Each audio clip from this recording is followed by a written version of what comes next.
دوستان سلام، امیدوارم حالتون خوب باشه و این کلیپی که در ارتباط با آرامش ذهن و روانشناسی لاغریه به جونتون بشینه و براتون قابل استفاده بشه. معمولا من با خاطرات بیمارانم شروع میکنم، اما الان میخوام قسمتی از نیمه پنهان زندگیمو براتون تعریف کنم. تو دانشگاه جندی شاپور اهواز علوم تغذیه خوندم. اون زمان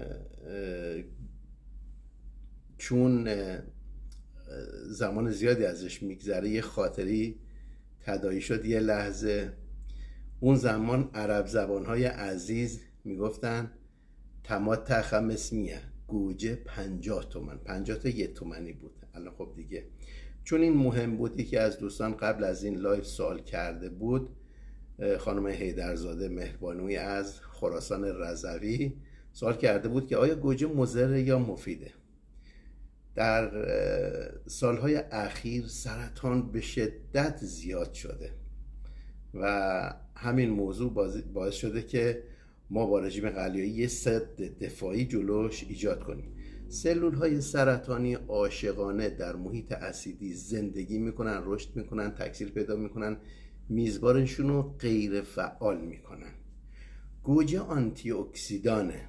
گوجه بتا کاروتن داره و جزء سدهایی هستش که جلوی سرطان میسته و ضد سرطانه. هر ماده غذایی که قلیایی باشه ضد سرطانه. حالا اگه کلیپی وایسی چیزی هم دیدید خیلی توجه نکنید. بار علمی باید داشته باشه. سلامتی خیلی مهمه. استاد مطهری در کتاب انسان کامل نوشته بود که پزشک مولا علی علیه السلام هم در جندی شاپور اهواز درس خونده. شرایط سختی داشتیم. دانشجویی بود، متأهل بودم، یه بچه داشتم. اونجا یه خونه اجاره کرده بودیم، یه اتاقی اجاره کرده بودیم و اینها، و شرایط سخت بود. اون زمان کار دانشجویی انجام میدادم، 30,000 تومن میگرفتم هر 3 ماه یک بار و سخت بود. دفترچه قسط داشتم و قسطا رو که میدادیم هیچی نمیموند. یعنی روز یکم پولامون تموم میشد. یادمه یه بار 50 تا 1 تومنی داشتیم واسه 1 ماه. کرایه تاکسی تو اهواز 25 تومن بود. من دادم همسرم، گفتم بالاخره 2 مسیر میتونی بری. من پیاده میرم دانشگاه سامسونت و به هر جهت هوای گرم که نه هوای داغ اهواز. اهواز مردم خیلی خوب و خونگرمی داره. خاطرات خیلی خوبی داریم، گرچه با فرق دست و پنجه نرم میکردیم. بالاخره فارغ التحصیل شدم رفتم بروجرد دفتر مشاور تغذیه و رژیم درمانی تأسیس کردم. بلافاصله استخدام بیمارستان شدم، عضو هیئت مدیره نظام پزشکی شدم و خلاصه اضافه کار پرکیس درآمد یه دفعه رفت بالا بالا بالا، به جایی رسید که میتونستم تو 2 ماه یه ماشین خوب و صفر بخرم. یعنی از اون فقر رفتم بالا و اوج گرفتم. خب حدود 14 سال مطب داشتم بروجرد. بیماران زیادی دیدم، کمکشون کردم که به سلامتیشون به وزن مناسبشون برسن و بعد از اون من دیدم که بایستی برندم رو تغییر بدم، چون یه شعاع محدودی ما داشتیم. از شهرهای اطراف بروجردم می اومدن، مثل درود، ازنا، علی گودرز، از این طرف ملایر، نهاوند، خرم آباد، عراق، از این شما هم می اومدن مطبم. خب سینه به سینه گفته بودم فلان کس، مراجعه می کردم و تا آخر شب معمولا مطب بودم. با همسر عزیزم مشورت کردم، گفتم ما اینجا 20 رو گرفتیم، بذار بریم تهران 10 بگیریم که اونو کنیم 20. خب تصمیم گرفتیم. امسال نوشتیم که تاریخ سال بعد، حدود 10 سال پیش دیگه، سال بعد فلان تاریخ تهران هستیم. نوشتیم، نوشتهشم تو سررسید داریم. در کتاب روانشناسی کاهش وزنم نوشتم که قرآن نوشتن و گفته کتبه یعنی مقرر شده، یعنی بنویسید عزیزان، هرچی بنویسید بهش میرسید. خود قرآن، خود خداوند گفته نون و القلم و ما یسطرون. اون تاریخی که ما نوشتیم دقیقا همون زمان اومدیم تهران. خب از شهرستان کوچیک اومدیم شهر بسیار بزرگی، آشنایی نداشتیم، ولی خب دکتر مردانی اونجا میشناختن. گفتیم آره، یه قمبوز هم در میکردیم، پوزی هم در میکردیم، اومدیم اینجا دیگه. آره اوکی. خب اینجا اومدیم، از اونور استفاده دادم از بیمارستان، از مدیریت خیلی قسمت‌هایی که داشتم. البته عضو هیئت مدیره نظام پزشکی بودم، اونجا هم استفاده دادم. خب اضافه کار تعطیل شد، مطب تعطیل شد، درآمد اومد پایین و هزینه‌های تهران به شدت بالا. حالا چه کار کنم؟ این درمانگاه میرفتم، اون درمانگاه میرفتم، قدرتی رو نداشتم که مطب بخرم و اینها. میگفتم آره من اینجوریم اونجوریم. باشه بهت زنگ میزنیم. خیلی از درمانگاه ها رفتم و هیچ کدوم به من زنگ نزدن. حالا با این وضعیت از اوج درآمد رسیدیم به خلاصه به کف خاطرات سختیه، ولی چون من با شما ندارم دوست دارم بگم اینا رو، دوست دارم قضاوت نکنید، بالاخره چیزایی که اتفاق افتاده. یه بار دختر کوچیکم 6 سالش بود، رفتیم گفتیم یه سبزی چیزی بگیریم واسه خونه. رفتیم تره بار. وقتی داشتیم میومدیم دخترم یه موز برداشت. من موز رو از دستش گرفتم گذاشتم زمین و رفتیم حساب کنیم. یه آقای، مردم ایران خیلی خوبن، بی‌نظیرن.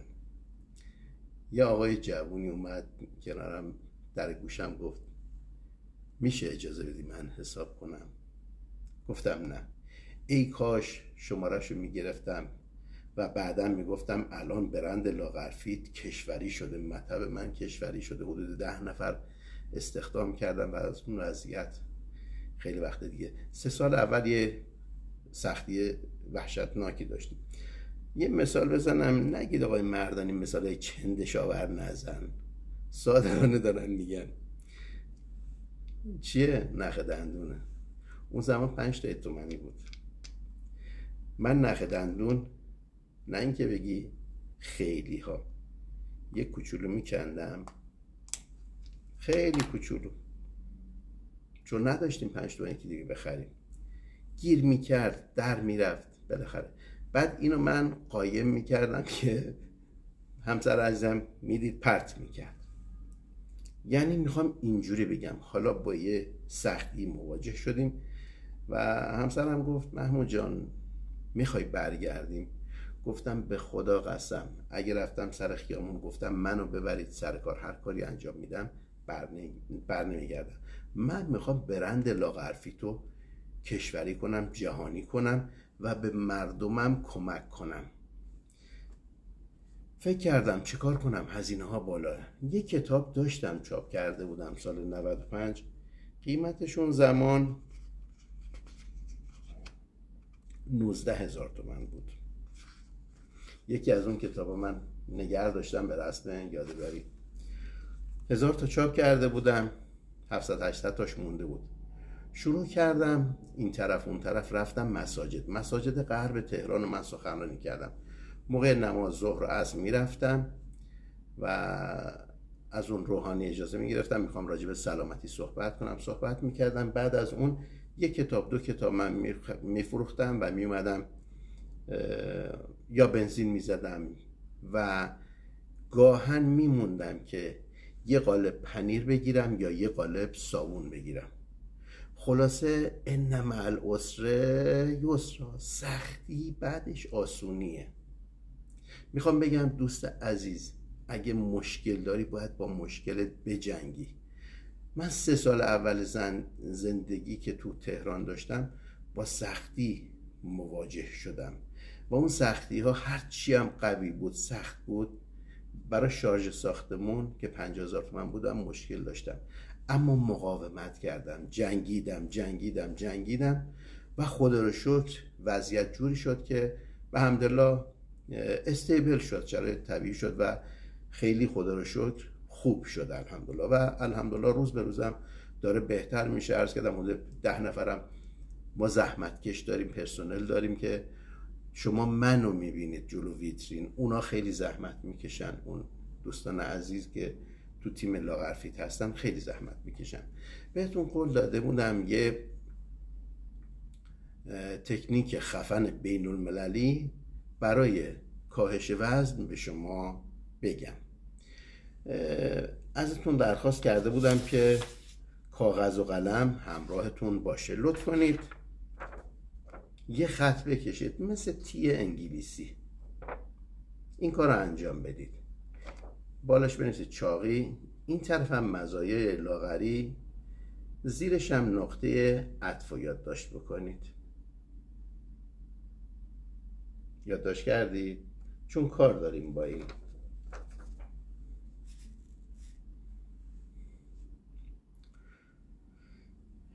حالا زیر چاقی میخوام اون درد و رنج چاقی که هست رو یادداشت بکنید.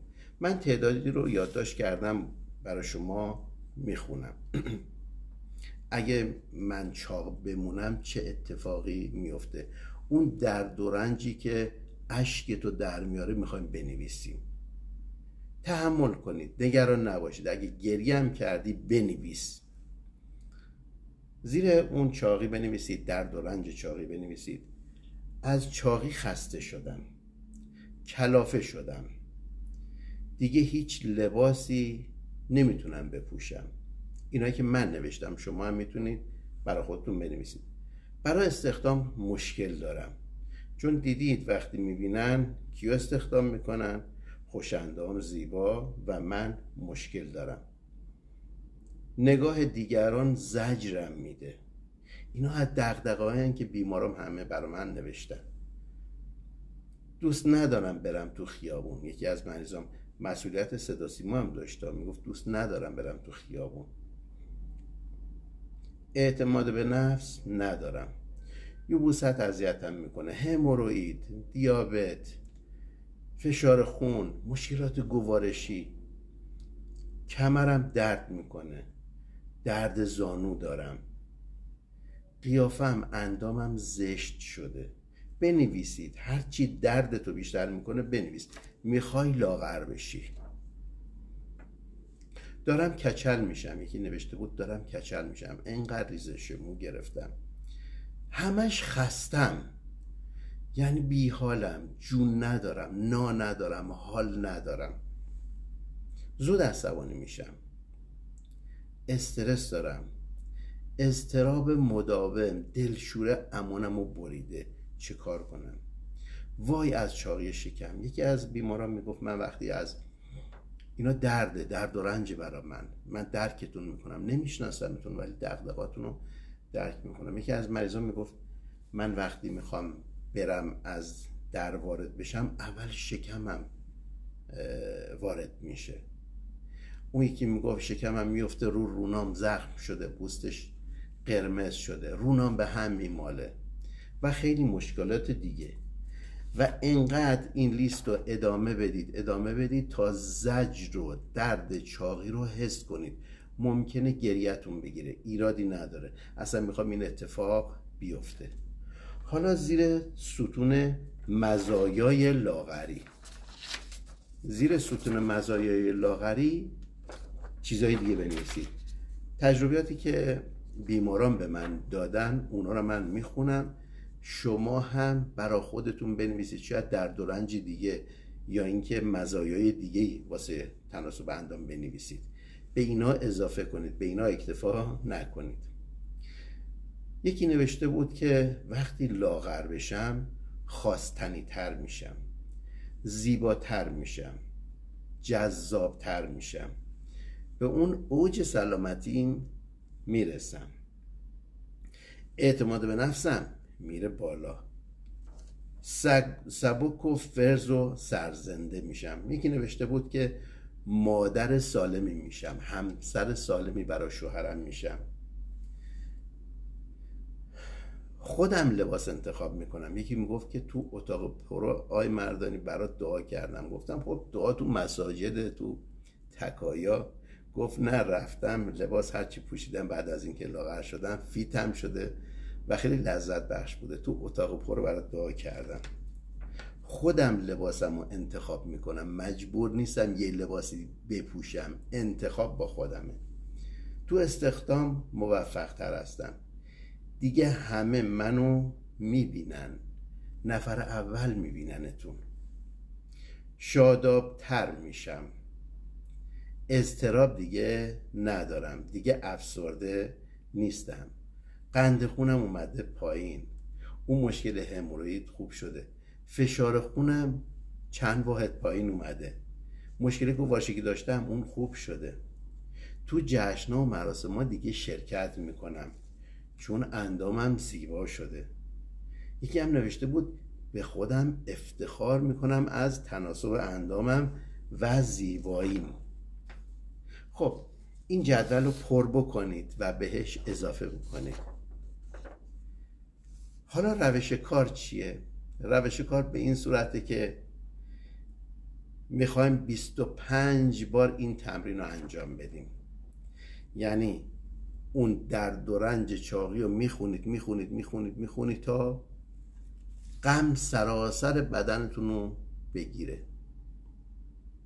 عضلات صورت حدود 80 تا عضله ما داریم که وقتی اینا رو میخونید منقبض میشن، سر پایین میفته، تنفس کوتاه میشه، شونا پایین میفته، قوز میکنیم، ناراحت میشیم. ایرادی نداره، باید بشیم، چون میخوای یه تغییر بزرگ انجام بدی. میخوای از چاقی برسی به لاغری. وقتی که یک بار خوندی اون درد و رنج چاقی رو، حالا بیا مزایای لاغری رو بخون. همه رو بخون، شاداب میشی. وای اینجوری میشم، اونجوری میشم. اون وقت این عضلات صورتون گل میندازه، باز میشه، انبساطی پیدا میکنه. اون حالت انقباضیش برعکس میشه و منبسط میشه. سر و سینه میاد بالا، نفس عمیق‌تر میشه. بدون اینکه متوجه بشی خنده رو لبات میاد. مزایای لاغری رو که میخونی. این شد یک بار خوندیم و یک بار خوندیم. غم و اندوه میگیریم، شادی و نشاط میگیریم. غم و اندوه، شادی و نشاط. دیدی یه کاری واسه یکی هستی انجام میده، قدر نمیدونه، میگه بس این زندگی کوفتی، آخه چقدر دیگه براش زحمت بکشم، قدرم نمیدونه، دیگه براش انجام نمیدم. این نقطه عطفه که اونجا شما تغییر میکنید. وقتی که اون درد و رنج چاقی رو میخونی میای غم و اندوه سراسر بدن تو فرا میگیره و بعد مزایای لاغری رو میخونی، سروتونین ترشح میشه و باعث نشاطتون میشه. میخوام بگم اون درد و رنج چاقی رفته تا تو ناخودآگاهتون. ما میخوایم اینو عوض کنیم، جا الحق و زهق الباطل. این بیاد جای این، یعنی مزایا بیاد جای اون درد و رنج چاقی رو فرا بگیره و باعث لاغری میشه. روش کار یک دو بار که یه بار که هر کدوم خوندی میشه 25 بار اینو انجام بدید. یعنی مزایای درد و رنج چاقی رو بخونید، غم فرا بگیرتت، گریه بکنی، بعد مزایا رو بخونی، بخندی. وقتی اینو خوندی، به نقطه عطف رسیدی و اینو خوندی، یعنی درد و رنج بس دیگه نقطه عطفه. حالا میای مزایای لاغری رو میخونی. این شد یک بار. 25 بار این کار رو انجام بدید. چه اتفاقی میفته؟ عوض میشه. CD های بود میذاشتیم تو دستگاه میخوند یا کامپیوتر، بعد خشک میافتاد دیگه نمیخوند، درسته؟ خب وقتی این CD چاقی با این کار خش برمیداره دیگه نمیخونه، CD مزایای لاغری قشنگ دیگه میخونه. ما این CD رو خشدار کردیم، از ناخودآگاهتون در میاریم با این تمرین و اون CD بعدی که CD صاف و تمیزه جایگزین میشه. تمرین سختی، هر کسی نمیتونه انجام بده، اما زمان این تمرین حد اکثر 1 ساعته. این 1 ساعت واسه خودت قرار بده ادامه زندگی تو لذت ببر.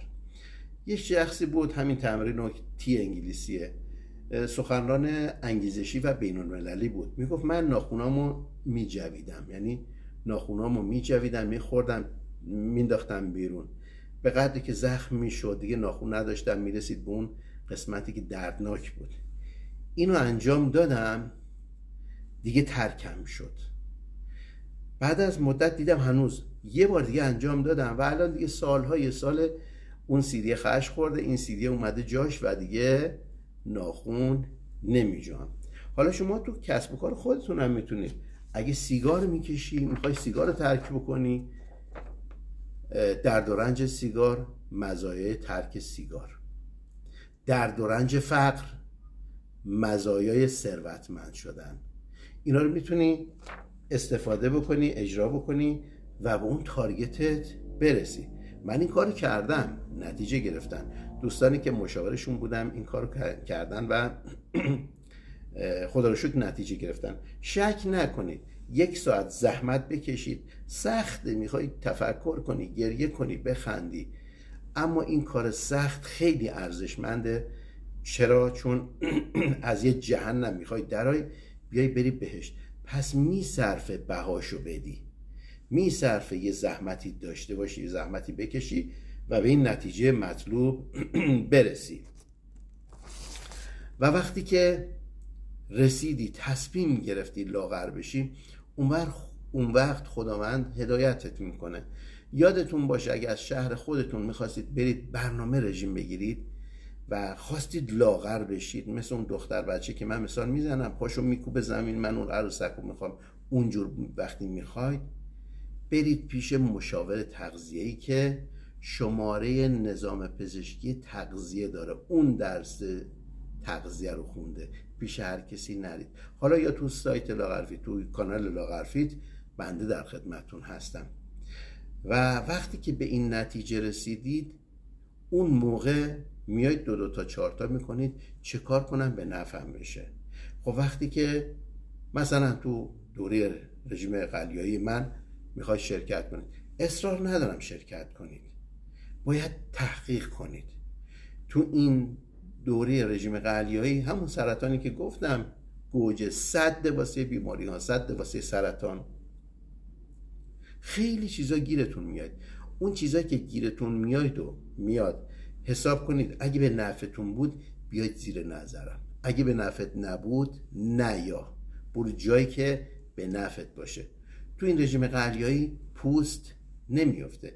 قبل از همین برنامه کسی سوال کرده بود پوست میفته، گفتم نه، پوست نمیفته، بلکه چون سلول به سلول فول میشه از اون متریال، موادی که نیاز داره، صورت بهتر میشه، گرچه کمی لاغرتر، ولی بهتر و زیباتر و شفافتر میشه. مو اصلا ریزش مو نمیگیرید، نباید بگیرید. چرا؟ چون تغذیه فولیکول مو لحاظ شده. دیگه خستگی ندارید، یعنی همیشه تو اون اوج توانایی و نشاطتون خواهید بود. خوابتون خوب خواهد شد، مفاصلت دیگه درد نمیکنه، چاقی شکم دیگه نداری، درد کمر نخواهید داشت.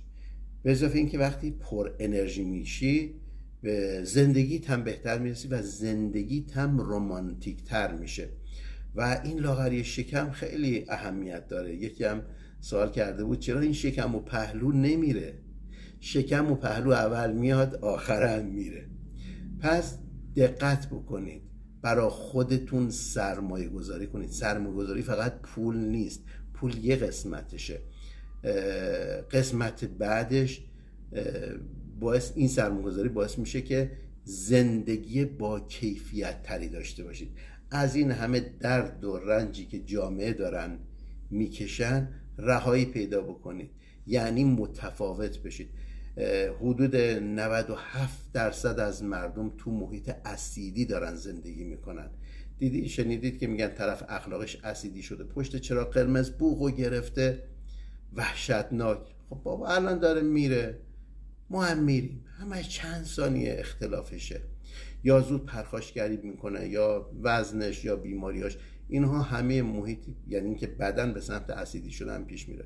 اون وقت حدود 3% مردم تو محیط قلیایی هستن که هم تناسب اندام دارن، هم شادی دارن، پر انرژیان، آرامش ذهنی دارن و تو فعالیت هاشون موفقن و کیفیت زندگیشون تو اوج خودشونه.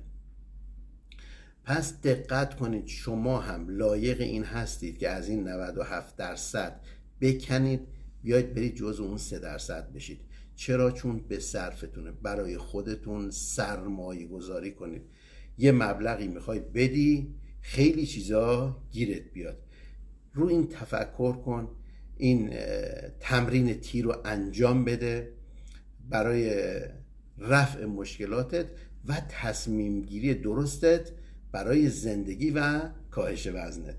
منتظر حضور سبزتون هستم. متشکرم، دوستتون دارم، شاد و تندرست باشید.